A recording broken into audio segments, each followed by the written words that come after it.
అంతరాయతిమిరోపశాంతయే శాంతపావనమచింత్య వైభవం తన్నరం వపుషి కుంజరం ముఖే మన్మహే కిమపి తుందిలం మహా శరణం కరవాణి శర్మదంతే చరణం వాణి చరాచరోపజీవ్యం కరుణామసృణైః కటాక్షపాతైః కురు మామంబ కృతార్థసార్థవాహం గురుర్బ్రహ్మా గురుర్విష్ణుర్గురుర్దేవో మహేశ్వరః గురుః సాక్షాత్ పరం బ్రహ్మ తస్మై శ్రీ గురవే నమః వ్యాసం వసిష్ఠనప్తారం శక్తేః పౌత్రమకల్మషం పరాశరాత్మజం వందే సుకతాదంతపోనిధిం అచతుర్వదనో బ్రహ్మా ద్విబాహురపరో హరిః అఫాలలోచనః శంభుర్భగవాన్ బాదరాయణః వంశీ విభూషితకరాన్నవనీరదాభాత్ పీతాంబరాదరుణబింబఫలాధరోష్ఠాత్ పూర్ణేందు సుందరముఖాదరవిందనేత్రాత్ కృష్ణాత్ పరం కిమపి తత్వమహం న జానే గోష్పదీకృతవారాశిం మశకీకృతరాక్షసం రామాయణ మహామాలారత్నం వందే నీలాత్మజం ఆపదామపహర్తారం దాతారం సర్వసంపదాం లోకాభిరామం శ్రీరామం భూయో భూయో నమామ్యాం పూజ్యాయ రాఘవేంద్రాయ సత్యధర్మరతాయ చ భజతాం కల్పవృక్షాయ నమతాం కామధేనవే నారాయణం నమస్కృత్య నరం చైవ నరోత్తమం దేవీం సరస్వతీం వ్యాసం తతో జయముదీరయేత్. అమ్మా నేను దిగ్విజయం చేసి వచ్చాను అని చెబితే కర్ణుడు గొప్పవాడే, మా గట్టివాడినే పట్టుకున్నాడు మన అబ్బాయి అని వాళ్ళు సంతోషిస్తారు. అందుకని నువ్వు వెళ్లి మా అమ్మకి నాన్నకి కనపడి చెప్పు అన్నాడు. పైగా ఇతను ఇలా అనడప్పటికీ హలహలా శబ్దం బయలుదేరింది. భేష్ భేష్ అనేవాడు కొందరు, అయ్యయ్యో అనేవాళ్ళు కొందరు. అయ్యయ్యో ఏమిటి, ఎంత అవివేక అయిపోతున్నాడు వీడు వెళ్లి ఊళ్ళో వాళ్ళని ఎవరిలో జయించొస్తే వాళ్ళెవళ్ళని జయించారో వాళ్ళ శక్తి ఏమిటో వీడికి అంతు పట్టడం లేదు, ఇంత అవివేకంగా మాట్లాడుతున్నాడు ఏమిటి అని హాహాకారం కొందరు చేశారట, హలహలా శబ్దం కొందరు చేశారట. భేష్ భేష్ అని కొందరంటే అయ్యయ్యో అని జాలిపడ్డారట కొందరు వీడి అవివేకానికి. చేతిదేనం ప్రశంసంతి నిందంతి స్మ తథా పరే. కొన్నాళ్ల దాకా హస్తినాపురంలో ఇదే, కొందరేమో కర్ణుడు గొప్పవాడు దుర్యోధనుడు గొప్పవాడు అన్నారట. వాళ్ళ మొహం కన్నులు తినొచ్చి వాళ్ళు విడిపిస్తే బయలుదేరొచ్చి వీళ్ళేం గొప్పవాళ్ళయ్యా, వాళ్ళ మీదకి వెళ్లి మామూలు రాజుల మీదకి వెళ్లి వాళ్ళ దగ్గర నుంచి పన్నులు బతిమాలో బామాలో, కాదంటే ఎవరినో ఒకరినో ఇద్దరినో జయించో పన్నులు వసూలు చేసుకురావడం డబ్బు పట్టుకురావడం గొప్ప అని నిందంతిజా కొంతమంది ఏమో పట్టుకుని తిట్టారట కొందరు. తూష్ణీమాసంస్తథాచాన్యే వీడు తిడుతున్నాడు, వాడు ప్రశంసిస్తున్నాడు. వాడి మాట విన్నారట వీడి మాట విన్నారట, మనకెందుకు వాళ్ళని వీళ్ళని కట్టకట్టుకుని గంగలో దిగని అని చెప్పి మాట్లాడలేదు వీళ్ళు కొంతమంది. తూష్ణీమాసాన్ని ఏం మాట్లాడకుండా తటస్థులుగా ఉండిపోయారట కొందరు. ఇలాంటి స్థితిలో కర్ణుడు మనగాడయ్యాడు. వీళ్ళందరూ కూడా గొప్పవాడని అనుకుంటున్నారు. చిన్నగా వెళ్లి గాంధారి ధృతరాష్ట్రుడు ఒక చోట కూర్చుని ఉండగా ధృతరాష్ట్రుడు పాదాల మీద పడ్డట కర్ణుడు. అంతకు పూర్వమే తెలిసింది కదా కర్ణుడు ఇలా జయించి వచ్చాడని. ఆ ధృతరాష్ట్రుడు కూడా మహానందం అయిపోయింది. కౌగిలించుకుని ప్రేమతోటి రెండు మాటలు చెప్పి వెళ్ళేదనైనా విశ్రాంతి తీసుకో, ఘనకార్యం చేసి వచ్చావు అన్నట్టు. అప్పటి నుంచి శకుని, దుశ్శాసనుడు, కర్ణుడు, దుర్యోధనుడు వీళ్ళ నలుగురు అభిప్రాయం ఏమిటంటే అయిపోయింది పాండవుల పని అని. వాళ్ళని ఎవరినో జయించి వచ్చారు. మానవ మనస్తత్వంలో ఉన్నటువంటి మహారహస్యం అది. ఏది వాడు అనుకున్న పని అలా 2-3 పనులు వరుసగా అయ్యాయనుకోండి, ప్రపంచాన్ని జయించేశానని అనుకుంటాడు. అలా కాకుండా ఏదో ఒక చిన్న పనైనా తను అనుకున్నట్లుగా కాలేదు, మొత్తం అంతా పడిపోయిందని నిరుత్సాహపడిపోతూ ఉంటాడు.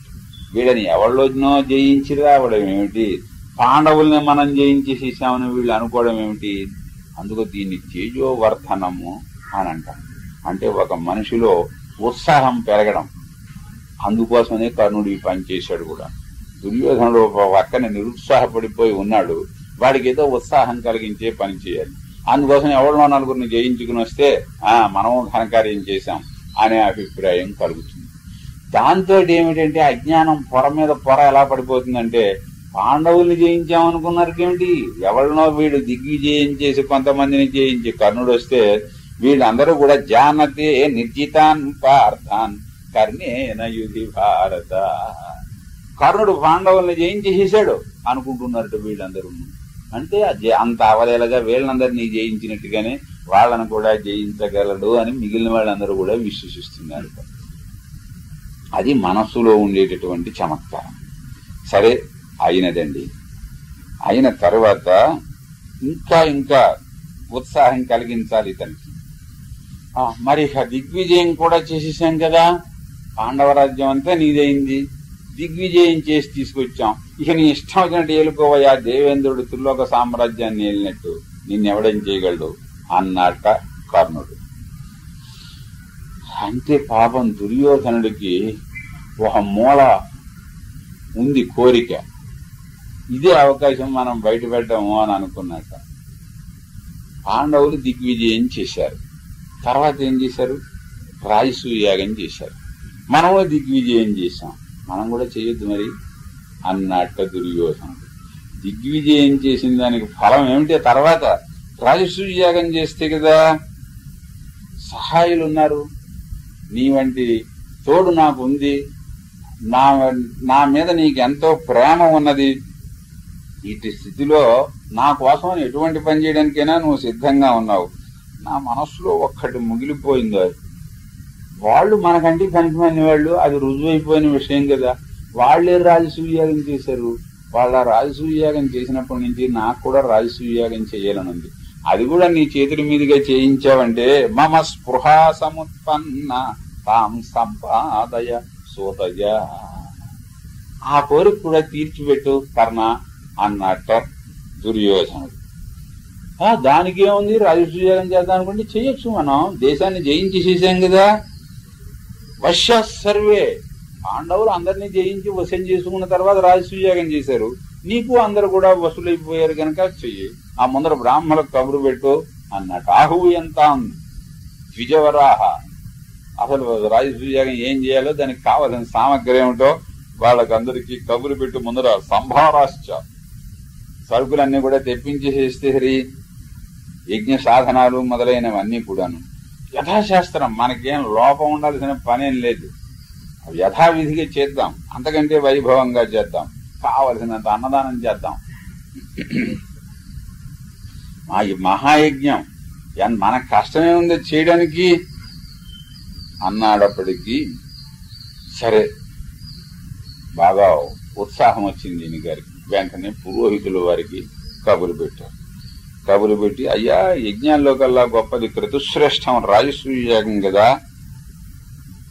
అది మరి ఎలా చేయిస్తారో చక్కగా మనకి దక్షిణలు అవి ఇవ్వడానికి లోపమేం లేదు, వరదక్షిణం శ్రేష్టములైన, ఇదివరకు వాళ్ళు ఇచ్చిందానికంటే ఎక్కువ దక్షిణలు ఇవ్వాలి, అదే అన్నమాట ఉద్దేశం. వాళ్ళకి ఇంకా ఏవో నానా తిప్పులు వడాల్సి వచ్చింది, శిశువారుని సంహరించడము, ఇలాంటి జరాసంధుడిని సంహరించడము, ఇలాంటివి అవన్నీ వాడు చేసేట్టే పెట్టారు కనుక మనకి తేలిక, మనకి ఇంకా కష్టమేం లేదు, అది మాత్రం జరిపించండి అన్నట్టు. యథాన్యాయం యథాకృతం, ఎలా చెయ్యాలో యథాశాస్త్రీయంగా ఏ లోపము లేకుండా దాన్ని జరిపించండి అని అంటే సరే ఆయన విన్నాడు. ఇక మహారాజు గారు రమ్మంటున్నారంటే వచ్చాడు, కానీ రాజసూయాగం చేయించమంటే ఆయన ఎలా చేయిస్తాడు, ఇతడే చెప్పాడు యథాశాస్త్రీయంగా చేయించండి అని. అబ్బాయి నా శక్య క్రతుశ్రేష్ఠ జీవమానే యుధిష్ఠిరే, ఒకే వంశంలో ఒకడు రాజసూయాగం చేసిన వాడు ఉండగా ఇంకొకడు రాజసూయాగం చేయటానికి వీలు లేదు అన్నాడు. వాడిని జయించావా నువ్వు? జయించలేదు. జయించకపోయినా నువ్వు చేద్దామని ఎందుకు అనుకుంటున్నావు? మన ఇంట్లో వాడే కనుక. అంటే నీకంటే వాడు తక్కువ వాడైనట్ట ఎక్కువ వాడైనట్ట? ఇప్పుడు వాడితోటి యుద్ధం చేసి జయించనైనా జయించాలి, యుద్ధం చెయ్యకుండానే వాడు ఒప్పుకోవాలి, లేకపోతే అటువంటి పరిస్థితి రాదయ్యి. అంచేత ఒకడు రాజసూయాగం చేసిన వాడు బ్రతికుండగా ఇంకొకడు రాజసూయాగం చేయడానికి వీలు లేదు, ఒకే ఇంట్లో ఉన్నవాడు. దీర్ఘాయుర్జీవతి చతే ధృతరాష్ట్ర పితా నృప. తర్వాత తండ్రి చెయ్యాలి. తండ్రి చేసిన తర్వాత కొడుకు చెయ్యాలి. ఆయన గారేమో దీర్ఘాయుష్మంతుడు, మీ నాన్నగారు హాయిగా ఉన్నాడు. ఆయన ఉండగా నువ్వెలా చేస్తావు? మీ నాన్న చేతి చేయించాలి. మీ నాన్న చేతి చేయించాలన్నా ఇదే బాధ వస్తుంది. అంచేత తండ్రి ఉండగా కొడుకు ఇది చేయడానికి వీలు లేదు. తండ్రి చెయ్యాలి. తండ్రి చేయాలన్నా నువ్వు చెయ్యాలన్నా కానీ ధర్మరాజు గారు ఉండడం అనేది ఒక పెద్ద అడ్డాన్ని నీకు వచ్చేసేస్తుంది. అందువల్ల నువ్వు చేయడానికి వీలు లేదు అన్నారు. అయ్యో, ఏదో మనం కూడా రాజసూయాగం చేయించామని పిందుకుందామనుకుంటే ఇదేమిటి అని వీళ్ళకి నిరుత్సాహం కలుగుతోంది. ఆ రాజసూయాగమే చేయాలని ఎందుకుంది? ఎందుకు నీకు? ఆ మాత్రం గ్రహించలేడు ఆయన రాజపురోహితుడు. ధర్మరాజు గారు చేశాడు కనుక వీడికి ప్రతిదానికి ఆయనతో పోటీ కనుక మనం కూడా చెయ్యాలి అని వీడు అనుకుంటున్నాడు. అర్థం అయిపోతుంది. రాజసూయాగం తాత యజ్ఞం ఇంకోటి ఉంది అన్నాడు. దీని తాత ఇంకొకటి ఉంది అన్నాడు ఆయన. అస్తి అన్యన్ మహత్సత్రం రాజసూయ సమం ప్రభో. కనీసం రాజసూయంతో సమానమైంది ఇంకోటి ఉంది. అదేమిటంటే విష్ణుయాగం అని అంటారట దాన్ని. దానికి కూడా అందరూ పనులు ఇవ్వడము, అందరినీ లొంగ తీసుకోవడం అలాంటిది అవసరమే. నువ్వు మిగతా వాళ్ళందరినీ జయించి వచ్చావు గనక అది పర్వాలేదు. మనం బంధువు ఒకడు రాజసూయాగం చేసిన వాడు ఉండగా రాజసూయాగం చేయకూడదు, కానీ ఇది చేయడానికి తప్పలేదు. అందువల్ల వైష్ణవ యజ్ఞం అంటారు దాన్ని. ఆ యజ్ఞం నువ్వు చెయ్యి, ఇప్పుడే దాన్ని సంకల్పించండి. ఇది ఏ విధంగానూ రాజసూయాగానికి తీసిపోయేది కాదు అన్నాడప్పటికీ అమ్మయ్య అనుకున్నట్టు. ఆయన రాజసూయాగం చేస్తే ఈయన వైష్ణవం చేశాడండి. వైష్ణవ యజ్ఞము అంతగా కనీసం దాంతో సమానంట. ఇంకా రాజసూయాగం చేసిన వాళ్ళైనా ఉన్నారు, కానీ వైష్ణవ యజ్ఞం చేసిన వారు ఉన్న వాళ్ళు ఎవరు ఉన్నారు? దుర్యోధన మహారాజు గారు ఒకరే చేశారు అని చెప్పి నీకు మొన్నటి బాకాలు పడడానికి పాయింట్లు చాలా ఉన్నాయి దీంట్లో. అయితే ఇది చాలా బాగుంది అన్నారు. రాజసూయాగమే పోతే పోయింది, వైష్ణవ యజ్ఞమే చేద్దాము అని అనుకుని వెంటనే కర్ణుడు, శకుని సోదరులు వాళ్ళందరితోటి నాకు చాలా బాగుందండి, మీరు కూడా అంటే ఈ వైష్ణవ యజ్ఞం చేద్దాము అన్నాడు. వాళ్ళందరూ కూడా అలాగే చేద్దాము. సరే, ముందర కబుర్లు పెట్టేసేయండి అన్నారు. శుభలేఖలు అచ్చు వేయడం లేదుగా, అప్పుడు మనుషుల ద్వారానే పంపించాలి. అందువల్ల దూతలను వైష్ణవ యజ్ఞం చేస్తున్నారు దుర్యోధన మహారాజు గారు కనుక మీరందరూ బయలుదేరండి అని దూతలను పంపించారు, కబురు పెట్టారు. మిగతా వాళ్ళందరూ కూడా సంతోషించారట. విదురుడు సంతోషించాడు, భీష్ముడు సంతోషించాడు. వీడు ఘోషయాత్రలు అంటించేస్తామంటే బాధ తప్పొడిచి యజ్ఞం చేస్తాం, యాగం చేస్తామంటే దానివల్ల వచ్చినటువంటి నష్టమే ఉంది. వాడితోటి పోటీ పడుతున్నాడు. పడితే పడిని వీడి కూడా దాత అనేటటువంటి పేరు వస్తుంది. యజ్ఞాదుల విషయంలో పోటీ పడితే తప్పు లేదు కదా. ఎన్నాళ్ళకి వీడు పనికిమాలిన పనులు మానేసి మంచి పనుల విషయంలో పోటీ పడదామని అనుకుంటున్నాడు. బాగానే ఉంది అని వాళ్ళందరూ కూడా సంతోషించారు. స్వస్తి ప్రజాభ్య పరిపాలయంతాం న్యాయేన మార్గేణ మహీం మహిషా. గోబ్రాహ్మణేభ్య శోమస్తు నిత్యం. లోకాః సమస్తాః సుఖినో భవంతు.